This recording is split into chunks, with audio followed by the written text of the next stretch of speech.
Thy word is a lamp unto my feet, and a light unto my path. Today we're going to be reading from Psalms 15. I'll be reading out of the English Standard Version. O Lord, who shall sojourn in your tent? Who shall dwell on your holy hill? He who walks blamelessly and does what is right, and speaks truth in his heart, who does not slander with his tongue, and does no evil to his neighbor, nor takes up a reproach against his friend, in whose eyes a vile person is despised, but who honors those who fear the Lord, who swears to his own hurt and does not change, who does not put out his money at interest, and does not take a bribe against the innocent. He who does these things shall never be moved. This psalm, written by David, tells us about the character of a person that will dwell with God. As we read in verse 1, David is likely asking these questions in more of a literal thought process as he asks, O Lord, who shall sojourn in your tent? Meaning, probably who is worthy to be with you in your tabernacle. And then he asks, who shall dwell on your holy hill? That might be referring to the place that was appointed to build the temple there in Jerusalem. While David speaks of these most likely as literal places, you and I can substitute ourselves in here and ask very real question of who will be able to dwell with God. When we get to verses 2 through 5, there is a lot of meat packed into these verses. There's no way that I could do justice to discussing each one of them in depth in our time that we're going to have today. However, I do want to hit a few characteristics that stick out to me.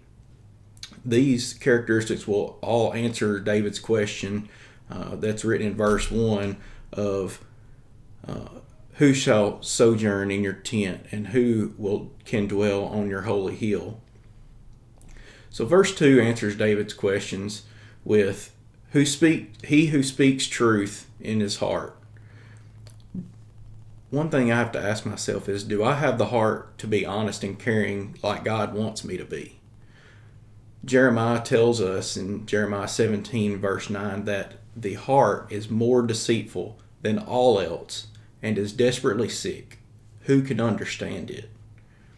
A lot of our problems start with our hearts, and we must strive to speak truth in our heart.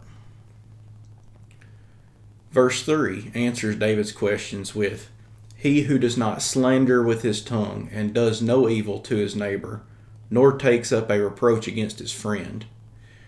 This might be one of the more difficult one of all of these, because the tongue is probably the thing that has caused the most damage than anything else throughout history.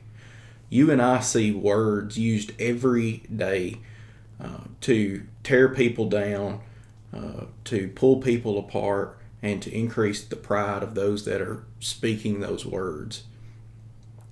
There are so many verses throughout the Bible that discuss the tongue, but one that sticks out to me particularly is Proverbs 15 and verse 4.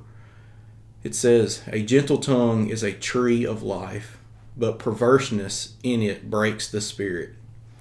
We must work towards using our tongues for the benefit of our neighbors and our friends that verse 3 talks about, not for their destruction. As we move into verse 4, it answers David's questions with, he in whose eyes a vile person is despised, but who honors those who fear the Lord. I have to ask myself at times, who am I looking up to? Who am I trying to imitate? David tells us that we should be able to recognize those vile and evil people. Even though we do recognize them, do we despise their actions, or do we have a desire somewhere in us to become like them in some way? Our honor should not be focused on them. Our honor should be focused on those who truly love and fear the Lord. David finishes Psalm 15 with a line that promises certainty. He who does these things shall never be moved. While this was written during the time of the old law, we have the same hope under the new law. If we do the things God asks us to, we live the upright life that is outlined in His Word, we will never be moved. As we close today, one thing I would like you to think about: do I live like the one that David describes here in Psalm 15? One thing that I would like you to pray for: to open my eyes to see what I can improve on so I can dwell with you, God, forever. Thank you for joining us. We look forward to continuing with Psalm 16.